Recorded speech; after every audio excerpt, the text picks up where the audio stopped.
తిరుమల తిరుపతి దేవస్థానంలో గత 44 సంవత్సరాలుగా ఉద్యోగ బాధ్యతలు నిర్వహించి ఏప్రిల్ 30న పదవీ విరమణ పొందిన రామచంద్ర యాదవ్ను బీసీ సంఘర్షణ సమితి ఆధ్వర్యంలో ఘనంగా సత్కరించారు.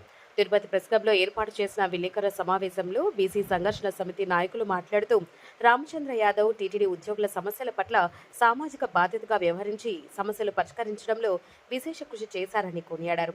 ఇటు దేవస్థానానికి మంచి పేరు తీసుకొస్తూ అటు భక్తులకు సేవలందిస్తూ తన వంతు కృషి చేశారని కొనియాడారు. అనంతరం రామచంద్ర యాదవ్ మాట్లాడుతూ తాను చిరు ఉద్యోగం నుంచి అంచెలంచెలుగా ఉన్నత స్థానానికి ఎదిగానని తెలిపారు. భవిష్యత్తులో కూడా ఉద్యోగుల పట్ల బాధ్యతగా వ్యవహరిస్తానని, సామాజిక సమస్యల పట్ల స్పందించి పోరాటాలు చేస్తారని ఆయన తెలిపారు. అనంతరం బీసీ సంఘర్షణ సమితి నాయకులు అక్కెనపల్లి లక్ష్మయ్య, రమణ, అశోక్ సామ్రాట్ యాదవ్, బుజ్జిబాబు తదితరులు సమక్షంలో రామచంద్ర యాదవ్ ఆయన సతీమణి పుష్పావతిలకు పూలమాలలు వేసి దుస్సాలవతో ఘనంగా సత్కరించారు. నీకేం పని అండి కాడికి వచ్చినావంటే నీకెంత రిపోర్టర్లకంతా నేనే పెట్టేది ఫోటోలు. మీడియా వారికి బీసీ సంఘర్షణ సమితి తరఫున మీ అందరికీ శుభోదయం.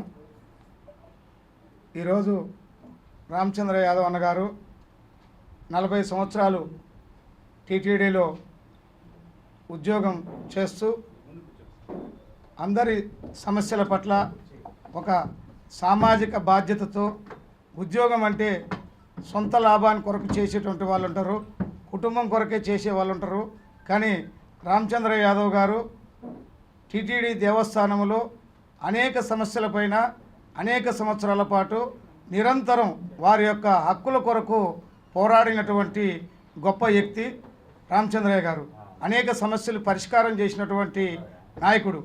అందులో బీసీలలో ఎక్కువ మంది సమస్యలతో ఉన్నప్పుడు బీసీ సంఘాన్ని కూడా ఏర్పాటు చేసి టీటీడీలో వారి యొక్క సమస్యలను కానీ, ప్రమోషన్లు కానీ, ఏదైనా ఇబ్బందులు ఉంటే వాటన్నిటికీ నేనున్నానని చెప్పేసి అని ఎంతో అండగా నిలబడేసి 44 సంవత్సరాలు దేవస్థానంలో చిన్న పొరపాటు చేయకుండా వాళ్ళ యొక్క సమస్యలపైన నిరంతరము భక్తులకి సేవ చేస్తూ, అదేవిధంగా ఉద్యోగస్తుల యొక్క ధర్మాన్ని కాపాడుతూ వారి యొక్క అభివృద్ధి సంక్షేమం కొరకు అనేక సంవత్సరాల పాటు సేవలు అందించినటువంటి రామచంద్రయ్య గారిని బీసీ సంఘర్షణ సమితి ప్రత్యేకంగా సన్మానించాలని చెప్పని ఈ యొక్క కార్యక్రమాన్ని నిర్వహించడం జరిగింది.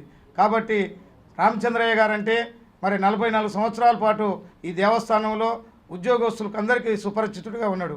మరి భవిష్యత్తులో కూడా ఈ యొక్క జిల్లాలో భవిష్యత్తులో బీసీ ఉద్యమాలకు కూడా మా అందరికీ ఉపయోగపడే విధంగా కాన్సెప్ట్ ఉన్నటువంటి వ్యక్తి. సామాజిక ఉద్యమాలని ఒక బాధ్యతగా తీసుకొనేసి రిటైర్డ్ అయిన తర్వాత కూడా చాలామంది ఇంటికే పరిమితం అవుతారు. కానీ రామచంద్ర యాదవ్ గారు రేపు భవిష్యత్తులో బీసీ సామాజిక ఉద్యమాలకు, ఎస్సీ ఎస్టీ బీసీ ఉద్యమాలకు అండగా నిలబడేదానికి కూడా ఆయన ఇంకా 10 సంవత్సరాల పాటు పనిచేసేదానికి ముందుకు రావడం అనేది మేమందరం కూడా హర్షిస్తున్నాము, స్వాగతిస్తున్నాము. కాబట్టి వారికి ఈరోజు బీసీ సంఘర్షణ సమితి తరఫున మేము ఘనంగా సన్మానించాలని చెప్పని నిర్ణయించడం జరిగింది.